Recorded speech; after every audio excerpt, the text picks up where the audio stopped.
Hey guys, Kingpin Light here. We got Sophia Kao Hell live at Asian Music Showcase 2021. Um, it's been a long time since I actually reacted to anything from Sophia Kao, but I have in the past. If you want to check that out, I don't really have a specific playlist. It's in the Cambodian playlist, where you can just search the video, I guess. Um, but anyway, I figured let's jump back on. I went to her YouTube channel. And I did see she had a new song, but I also saw that she had a couple of live performances, and I had already reacted to some live performances from Vonda, I believe at the exact same showcase, but I don't think I covered at all anything with Sophia Kao. So we're gonna go ahead and jump right in and see what we get out of it.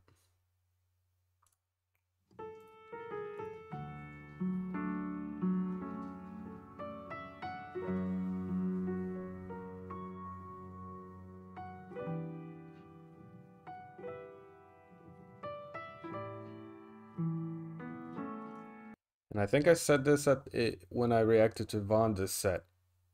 Love the fact that they're doing the live instruments. They did have, I believe, if I'm recalling correctly, they did have some back melodies playing out of speakers when he performed, but there was a lot of actual analog instruments being used to recreate the song, which I always appreciate because a lot of specifically a lot of American younger rappers will just play the beat in the background. They'll even play it with their voice and talk over it, which I still would get hyped, especially because a lot of them are some of my favorite artists from America, but they definitely, it takes something away to not even have no vocals playing in the background, you know what I mean? So I like the fact that they do take it the real way I think that performing live should be, which is analog instruments and your own voice, you know? If I could go back in time, I would still say yes, I do. 'Cause I would go through hell. She's got a smooth voice. That's actually amazing. And I'm not even talking about, which I will get to in a little bit, I'm not talking about song composition or flow, right? Design of the song is different than technical skill. And she's got the technical voice for it, right? She's hitting the right notes. Pretty awesome. And I am liking this. I'm not the biggest fan of R&B, and I've said this even when I reacted to her. But I can appreciate a lot of different tonality skills kind of involved with it. And I do like these sort of slower songs. It's not necessarily the tempo or speed that I'm against. It's always been like certain weird formulas that R&B uses, and I don't know if I can expand on that at this moment. But they're not present here, so I'm not. Those aren't digs against her singing right now. Those are just digs in general at R&B. But I'm really liking this, so let me just keep listening to get a little better sense of the actual composition of the song. Back in time, I would still say yes, I do. 'Cause I would go through hell.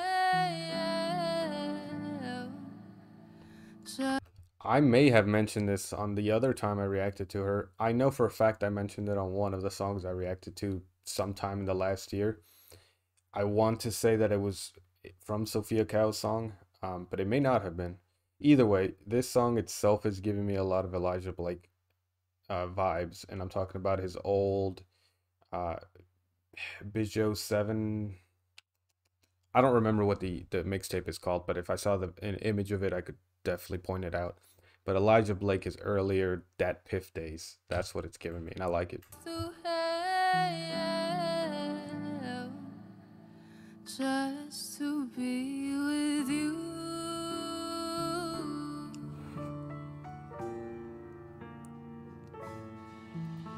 I really hate it when you lie, especially when you're seeing her again.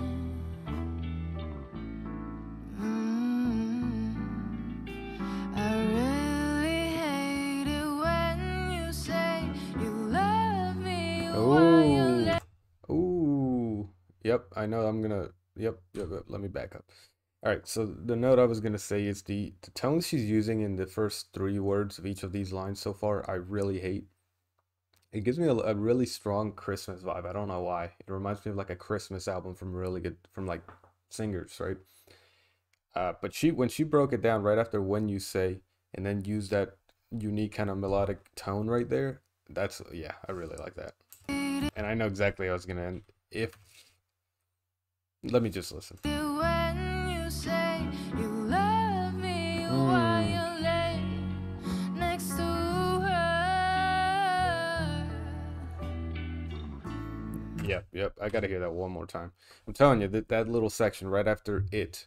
So when you say you love that portion of it and onward, I really like the way that that actually breaks down. I'll listen to one more time and I'll give one more detailed description.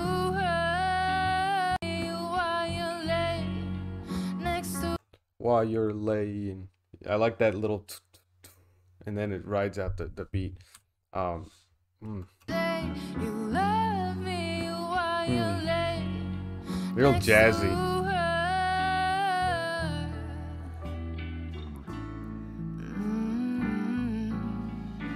But there's one thing that will never change.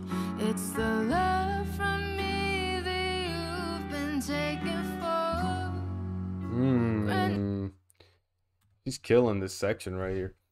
And you know what it is? A lot of songs, you understand how it's gonna sound because it's usually pretty formulaic in how the actual tones of the singing and which syllables are gonna kind of expand as you listen to a song, and it just usually follows.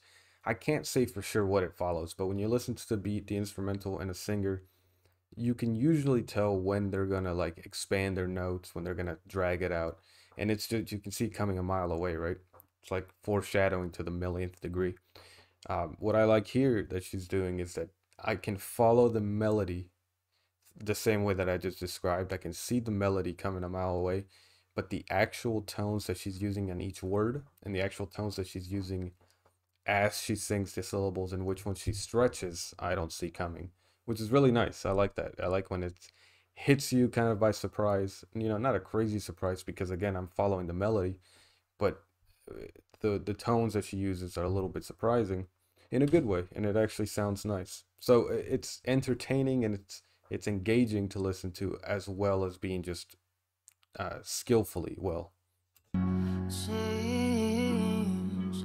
It's the love from me that you've been taking for granted. You said, baby, I'll change. I'll come back to you. This is just the phase. These girls and booze. Please believe me when I say my heart belongs to you. Who the hell does this remind me of? David Bowie? There's a song from one of these superstar legends of singing, and not necessarily R&B, but just singing. And I want to say David Bowie, but I may be way off. It's just one of those classic people that has a very similar flow in one of their songs, and it's giving me a lot of like homage to that. Now, it may not be intentional, right? Singing gets very derivative no matter how far you try and take it away from the norm. But it's just giving me a lot of vibes from there. Please believe me when I say my heart belongs to you.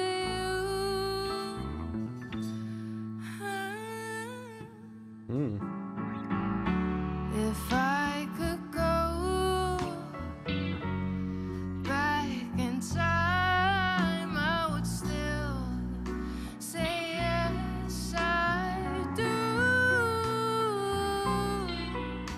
'Cause I will go through hell just to be with you.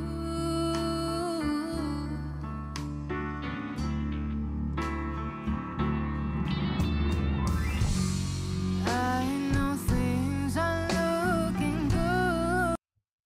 Always like that breakup in songs. It makes it again more engaging as you go.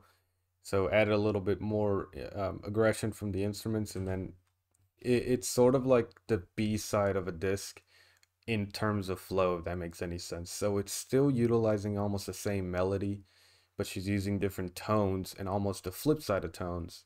Whereas instead of going up, she might go down in tonality and in pitch, um, which is again interesting. I like it. So let me go back. I know things are looking good, but I'm not giving up on you, on us, on our love. Maybe you don't see it working out for us right now, but I'll show you how beautiful love Oh, can be.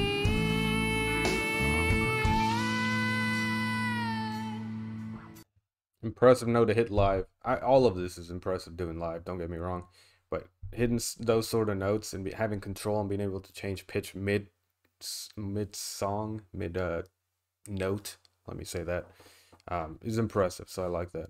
I'm definitely giving extra points this whole time, by the way, on not just the song composition, but just the fact that she's performing it live and doing it well.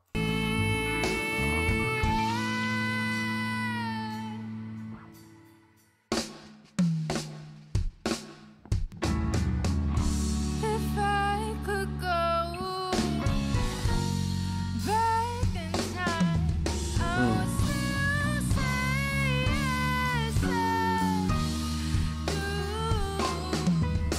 'Cause I will go through it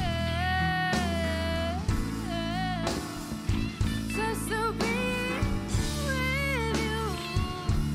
I gotta go back and compare this to the song because I'm fairly certain that the song I reacted to from SOPHIA KAO was Hell already. One of two, I think I've done two.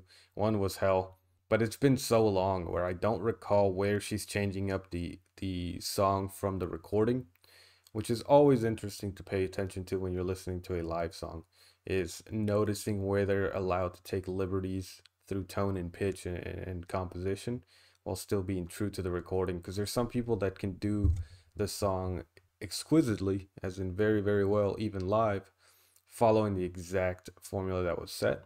And then there's others that can sort of free play with the song, right? And change up tones and how it sounds every time they perform it. So I should have paid attention to that before I started, but that's okay. I can always go and compare on my own time.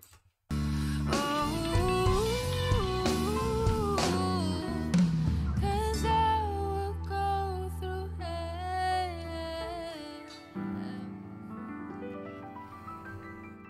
Quit nicotine, by the way, so this is non-nicotine. just to be Tastes weird. with you.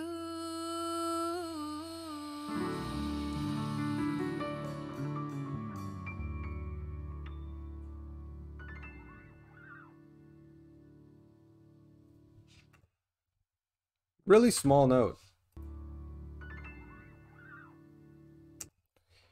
I like that sort of cinematography. Like they took the liberty even on a live performance, and I know they're showcasing her ability and also just a little bit of artistic design around the set and the way that it's shot and how she's dressed. But the fact that they took the extra time to do this cinematic shot, right, where you show the silhouette of somebody with a light right behind them and then slowly pan out and show the light for like an extra cinematic kind of punch.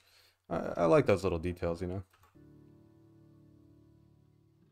Food Panda, of course. They make those. What the hell does Food Panda do? They make those cookies, or am I thinking of something way different? Either way, guys, that was really fun to listen to. I still got a bunch of these music showcases that I didn't do because when I reacted to Vonda's set, I was on the move. I literally drove 2,000 plus miles to move to where I'm currently living now from when I was recording in California. I was working and living there, but that's where I was recording. And it was the very last video, actually, I think, before I moved. So when I came back, I took like a couple months break from recording, and I just completely lost sight of it. I think I reacted to this when it had come out. And so I got a whole bunch to catch up on this pass. So if you guys know which specific ones I should react to, like that really stood out, let me know. And like, subscribe, and comment. You guys have blown my mind with the amount of support you've given. Again, we're past 2K subscribers. Crazy. I'm very happy. It's awesome. It's awesome to be able to do this and have people actually watching and suggesting more stuff and kind of joining this journey with me. Because like I said, I'd be doing this regardless. I wanted to expand my music knowledge, have fun doing it, let out some creativity through this hobby. And so I never expected it to get, more than 100 subscribers at the very most. That was like my big goal back in the day, and now I'm at 2K. So I guess my next goal is 5K. Hopefully we'll make it there, I believe we can. But anyway, I'll catch you guys on the next one.